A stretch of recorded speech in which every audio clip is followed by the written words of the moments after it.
enregistrement hier, Éric Laurent contre-attaque. Dans un entretien au Monde, le journaliste livre sa version des faits. Selon lui, c'est le secrétaire de Mohamed VI qui le sollicite pour une rencontre et évoque en premier l'idée d'un arrangement.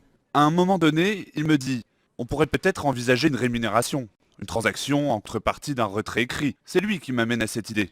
Dans cette interview, Éric Laurent reconnaît avoir proposé la somme de 3 millions d'euros, mais le palais aurait alors posé ses conditions. Il enchaîne avec une pression ininterrompue sur les sources. Si nous passons un accord, il faut que nous puissions identifier les sources. Le journaliste assure qu'il aurait refusé et se serait retrouvé alors pris au piège selon son avocat. On voit bien ce qui est recherché, discréditer Éric Laurent en suscitant un climat qui le conduit à accepter de rentrer dans une logique financière. Aujourd'hui, Éric Laurent dénonce sa mise en examen et parle d'un cadeau fait au souverain marocain. Il réfute toute idée de chantage et parle de tentation. Tentation à laquelle il aurait cédé à cause de l'état de santé de sa femme extrêmement malade. Le journaliste ajoute que Catherine Graciet, co-auteure du livre, était au courant des discussions et a approuvé cette transaction. Quant au livre justement, Éric Laurent dit avoir bien l'intention de le publier. Au courant des discussions et a approuvé cette transaction.